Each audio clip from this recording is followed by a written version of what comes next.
গত ক্লাসে আমরা সিম্পল ফিউচার টেন্সের বা ফিউচার ইনডিফিনাইট টেন্সের ভয়েস চেঞ্জের রুলসগুলো জেনে নিয়েছি। আজ আমরা ফিউচার পারফেক্ট টেন্সের রুলসগুলো জানবো। আর এর সাথে সাথে তোমাদের মনে হতে পারে যে মাঝে আমরা একটা টেন্স বাদ দিলাম, যেটা হচ্ছে ফিউচার কন্টিনিউয়াস। কারণ ফিউচার কন্টিনিউয়াসের যে ভয়েস চেঞ্জ সেটা কিন্তু আমাদের ইংলিশ গ্রামারের ক্ষেত্রে অ্যাপ্লিকেবল না। তার জন্য আমি এটা বলছি না, তবে তোমরা যদি নিয়মটা জানতে চাও তাহলে আমি পরে জানিয়ে দেবো, তবে এটার ব্যবহার নেই। তো তাই আজ আমরা ফিউচার পারফেক্ট টেন্সের যে রুলসগুলো সেগুলো জেনে নিই। ফিউচার পারফেক্ট আমরা চিনব কিভাবে? দেখো, শ্যাল হ্যাভ বা উইল হ্যাভ বসবে সাবজেক্টের পর এবং ভার্বের থার্ড ফর্ম বসে। এটা আমি আগেই জানিয়েছিলাম, মানে যে কাজটা ভবিষ্যতে করা হবে, ঠিক আছে, এবং একটা নির্দিষ্ট টাইমলাইন দেওয়া থাকতে পারে, তাই না? এবার দেখো, ভয়েস চেঞ্জ করার ক্ষেত্রে কি বলেছিলাম, প্রথমে আমাদের সাবজেক্ট অবজেক্ট দেখতে হবে। দেখো এখানে Aritra will have planted a tree, Aritra হচ্ছে সাবজেক্ট, এ ট্রি এটা হলো অবজেক্ট, তাই না? তাহলে দেখো, প্রথমে অন্যান্য টেন্সের মতোই এখানে রুলসটাও, প্রথমে অবজেক্ট, তারপর ওই শ্যাল হ্যাভ বা উইল হ্যাভ বিন, এরপর বিন লিখতে হবে, মানে শ্যাল হ্যাভ বা উইল হ্যাভ লেখার পর বিন আসবে, তারপর ভার্বের থার্ড ফর্ম, তারপর হচ্ছে বাই বা আদার্স প্রিপোজিশন যেটা সুইটেবল হবে, ঠিক আছে, তারপর হচ্ছে সাবজেক্ট, যেটা কিন্তু বলেছিলাম চেঞ্জ হতে পারে, এরপর যদি কিছু রেস্ট অংশ থাকে সেটা। এই সাবজেক্ট থেকে অবজেক্টে যখন যাচ্ছে, মানে সাবজেক্ট যখন অবজেক্ট আকারে ব্যবহার হচ্ছে, তখন কিন্তু কিছু চেঞ্জেস আসে, সেগুলো কিন্তু আমরা দেখেছিলাম অ্যাক্টিভ থেকে প্যাসিভে যে সাবজেক্টের চেঞ্জগুলো। লাস্ট ক্লাসগুলো দেখে নেবে, তাহলে তোমাদের ব্যাপারটা ক্লিয়ার হয়ে যাবে। তাহলে আমাদের রুলস কি? প্রথমে অবজেক্ট, তাই না? অবজেক্ট কি আছে? A tree. এটা দেখো, লাস্ট ক্লাসও আমরা বলেছিলাম ডিরেক্ট অবজেক্ট আর ইনডাইরেক্ট অবজেক্ট।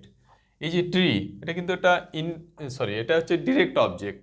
যখন কোনো পার্সন থাকবে সেটা হচ্ছে ডিরেক্ট ইনডাইরেক্ট অবজেক্ট, মানে এটা হচ্ছে বাংলাতে আমরা যদি বলি মুখ্য কর্ম, যেটা হচ্ছে কোনো জড়বস্তু হতে পারে, আর যেটা প্রাণীবাচক হবে সেটাকে বলা হয় ইনডাইরেক্ট অবজেক্ট বা গৌণ কর্ম, ঠিক আছে? তাহলে এটি এখানে উইল বসবে, উইল হ্যাভ বসলো, তারপর কি বলেছি, বিন আসবে, এবার ভার্বের থার্ড ফর্ম অলরেডি দেওয়াই থাকবে, কারণ পারফেক্ট টেন্সগুলোতে ভার্বের থার্ড ফর্ম দেওয়া থাকে। প্ল্যান্টেড, এবারে বাই, এবার সাবজেক্ট কি আছে? অরিত্রা। পরেরটা দেখে নাও, এখানে হি হচ্ছে সাবজেক্ট, এ কাইট এটা হলো অবজেক্ট। তাহলে আমাদের ভয়েস চেঞ্জ করতে গেলে কি হবে? প্রথমে অবজেক্টকে লিখতে হবে, এ কাইট, তাই না? এবারে দেখো থার্ড পারসন, তাহলে উইল হ্যাভ, এবারে বিন আসবে, উইল হ্যাভ বিন, ভার্বের থার্ড ফর্ম বললাম অলরেডি দেওয়া থাকবে, ফ্লোন বাই, হিটা চেঞ্জ হয়ে কি হবে? হিম, ঠিক আছে, প্যাসিভে হিম হয়ে যায়।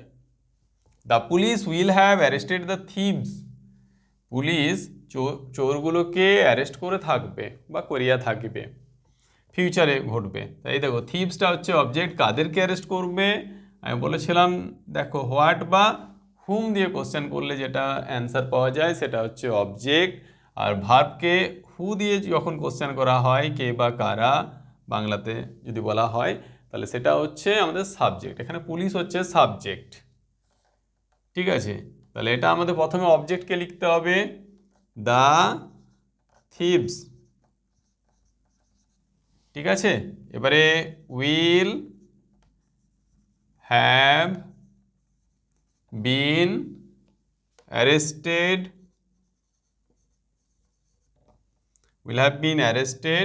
এই দেখো এখানেও কিন্তু বাই দ্য পুলিশ লেখার প্রয়োজন নেই, কারণ চোরগুলোকে কারা অ্যারেস্ট কে করবে?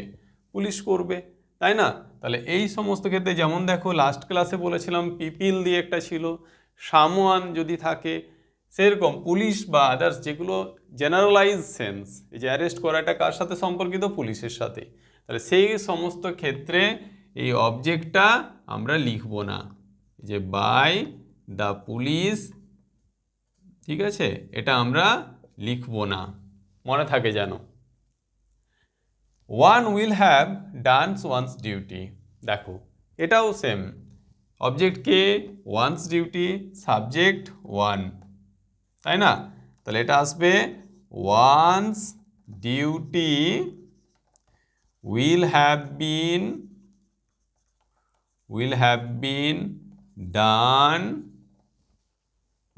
done, এখানেও কিন্তু বসবে না, বাই ওয়ান বসবে না, কারণ একজনের ডিউটি বা একজনের কর্তব্য সে নিজেই করবে, তাই না? সেক্ষেত্রে তো আদার্স কেউ করবে না। তাহলে এইরকম কিছু সেন্টেন্স, এই যে ওয়ার্ডসগুলো, এগুলো তোমরা খেয়াল রাখবে, এগুলো কিন্তু কখনোই বাই ওয়ান আর আসবে না, ঠিক আছে, মনে থাকে যেন। আর এক্ষেত্রে তাহলে কি বললাম, বাই এই যে ওয়ান, এটা আসবে না, মনে থাকে। এবার দেখো I shall have bought some fruits, এই দেখো সাম ফ্রুটস, এটা হচ্ছে অবজেক্ট, আই সাবজেক্ট, তাহলে এটা কি হয়ে যাবে, some fruits will have been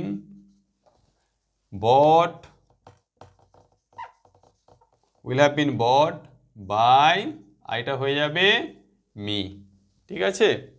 পরেরটা দেখো একটা নেগেটিভ সেন্টেন্স আছে, he will not have flown a kite, তাহলে নেগেটিভ হলে আমাদের অক্সিলারি ভার্বগুলো, এটা যেমন অবজেক্ট, হি সাবজেক্ট, এবার লক্ষ্য করো কিভাবে আমরা ইউজ করছি, এ কাইট অবজেক্ট, যেটা সাবজেক্ট আকারে বসলো, এবার দেখো উইল, এরপরেই নটটা বসে যাবে, উইল নট, মানে শ্যাল বা উইলের পর নটটা বসবে, উইল নট হ্যাভ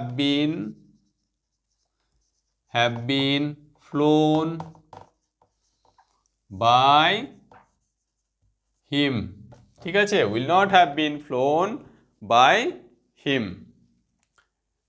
তাহলে সবসময় নেগেটিভ সেন্টেন্সের ক্ষেত্রে নটটা কোথায় বসবে, এই উইল আর হ্যাভ, এই যে দুটো অক্সিলারি ভার্ব আছে, এই দুটোর মাঝে ব্যবহার করতে হবে।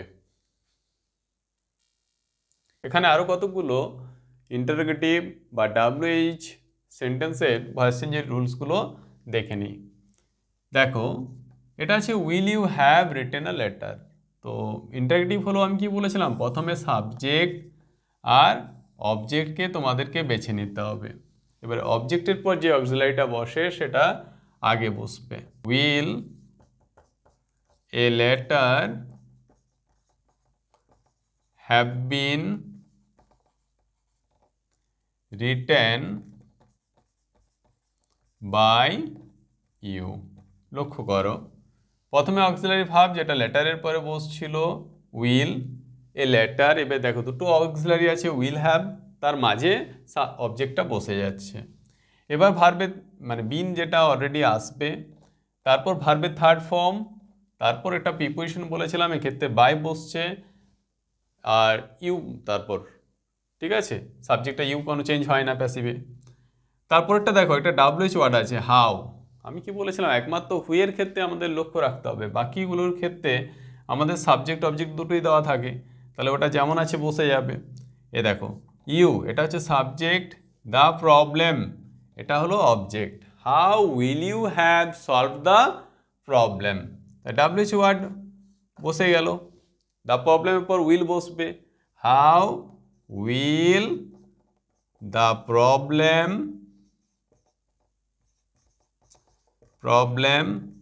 হ্যাভ বিন, এবারে ভার্বের থার্ড ফর্ম যেটা অলরেডি দেওয়া আছে, সলভড বাই ইউ, ইন্টারেটিভ মার্কটা কিন্তু দিতে ভুলো না।